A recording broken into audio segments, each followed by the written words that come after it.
নমস্কাৰ, মই ৰঞ্জন চৌধুৰী। ইমান প্ৰলয় কিয় জানেনে? ইমান ধ্বংস কিয় পৃথিৱীত, বিশেষকৈ আমাৰ অসমত এতিয়া যোনটো পৰিস্থিতি চলি আছে, তাক জানিবলৈ হ'লে একেবাৰে ছুটি ভিডিঅ' শেষলৈকে শুনিব। শ্বেয়াৰ, লাইক, কমেণ্টছৰ লগত প্লিজ ছাবস্ক্ৰাইব কৰিব।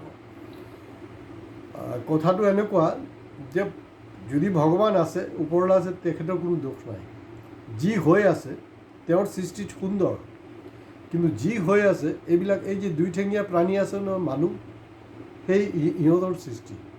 যি হৈ আছে চব কিন্তু মেন মেড, মানে এইটো এক্ট অফ গড নহয়, এইটো এক্ট অফ মেন।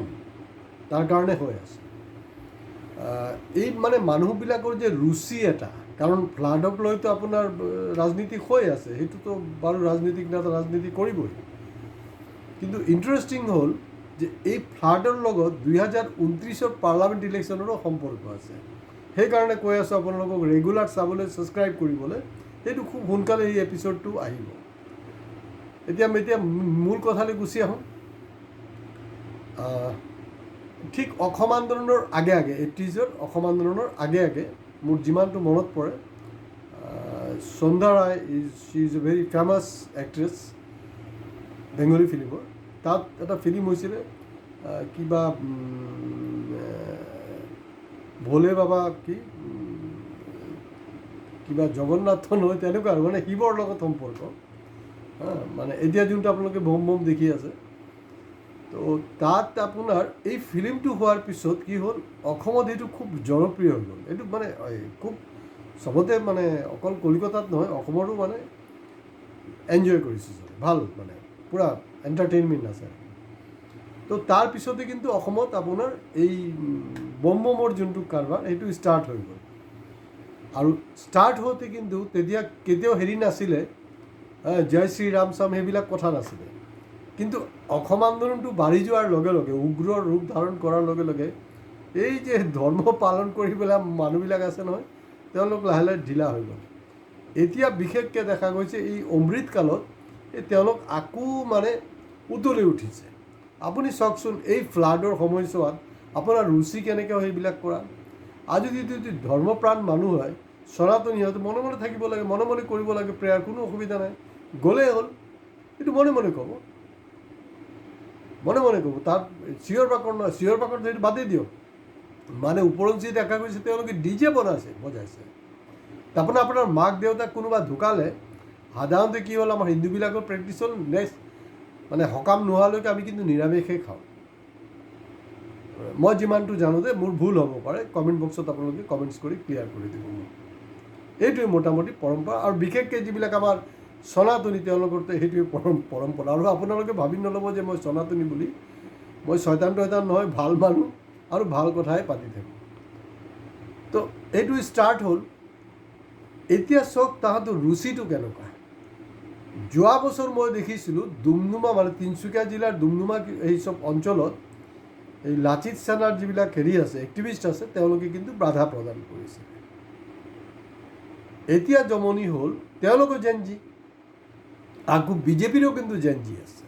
বিজেপিৰ জেনজিটোক মই এতিয়া আপোনাক মিলাবলৈ কৈছোঁ।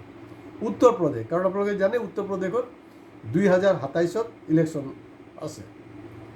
তো তাত সেইটো বম বম বুলি নকয়, কিবা কাউৰী যাত্ৰা নে কিবা তেনেকুৱা আছে, আৰু তেনেকুৱা এটা যাত্ৰা আছে, সেইটো কৰি থাকে তেওঁলোকে। আৰু সেইটো সময়ত দেখা গৈছে, মানে এনেতো ইউপিত আপোনাৰ দুনিয়াভৰৰ মহিলাৰ বলৎকাৰ হোৱা, এইটোতো ৰেণ্ডম হ'লচেলত চলি থাকে, কোনো অসুবিধা নাই। তেতিয়া আপোনাৰ পুলিচ নাই। কিন্তু এই যে কাৱাৰী যাত্ৰা বা বম বম যোনটো ক'ব বিচাৰিছোঁ আমি, সেইটো সময়ছোৱাত কিন্তু একদম পুলিচ জবৰদস্ত ছিকিউৰিটি দিয়া হয়। আৰু সেই যি যাত্ৰা, সেই যোৱাৰ সময়ছোৱাত কোনো মুছলমানৰ দোকান থাকিব নোৱাৰিব, বন্ধ কৰি দিব লাগিব। ছিষ্টেমটো তেনেকুৱা। লাষ্ট কথা এইটোৱে, মানে ইউপিত মানে একদম ৰিচেণ্ট সোমবাৰে এটা ঘটনা ঘটিছে। সোমবাৰ মানে যোনটো মানে প্ৰথম আমাৰ এই যাত্ৰাটো ষ্টাৰ্ট হ'ল, সেইদিনাখনৰে কথা। তাত এই যে স্কুল ভেন আছে নহয়, স্কুল ভেনৰ ওপৰত আক্ৰমণ কৰিছে। কোনে? এই যে লগত যে আৰু কিছুমানে বাইক লৈ ফুৰি থাকে, তো ডিজে ফিজে বজাই আছে, ঢিকচাক কৰি আছে। তাহাঁতৰ কিবা অসুবিধা হ'ল, সেইটো কাৰণে কণ যে ল'ৰা ছোৱালী স্কুল ভেনত আছে, সেইটো পূৰা ভাঙি চুৰমাচুৰ কৰি দিলে। আৰু এইবিলাকক অশ্ৰাব্য গালি গালাজ সেইবিলাকতো আছেই, মানে ভীতগ্ৰস্ত হৈ গ'ল পোৱালিবিলাক। কিন্তু তাৰপিছত পুলিচ আহিছে, কিন্তু পুলিচ যি ধৰণে একশ্যন কৰিব লাগিছিল সেইটো একশ্যন নাই। তো সেইবিলাকো জেনজি হয়, এইবিলাক বিজেপিৰ জেনজি। তেতিয়া কিন্তু অৰ্ণৱ গোস্বামী আৰু কোনো যিমান মানে ভগৱা মানে আদমি আছে কোনো কিন্তু একো মাত নামাতে। কিন্তু হয় আমাৰ জেনজি যেতিয়া কিবা এটা নকৰে, এটলিষ্ট যদি প্ৰতিবাদ কৰে তাৰপিছতো কিন্তু এটাৰ পিছত এটা আইনৰ মান পিছত তেওঁলোকক পেলাই আছে। এতিয়ালৈকে কিন্তু বস্তুবিলাক ক্লিয়াৰ হোৱা নাই। তো তেনেকুৱা তেওঁলোকে জেনজি বিচাৰে। আপুনি এই কাৱাৰ যাত্ৰা বা বোম-মমত আপুনি বিজেপিৰ কোনো নেতা টপ লিডাৰৰ ল'ৰা ছোৱালী বা ফেমিলিক দেখিছে নেকি? কেতিয়াও নাপায় আপুনি, অসম্ভৱ কথা।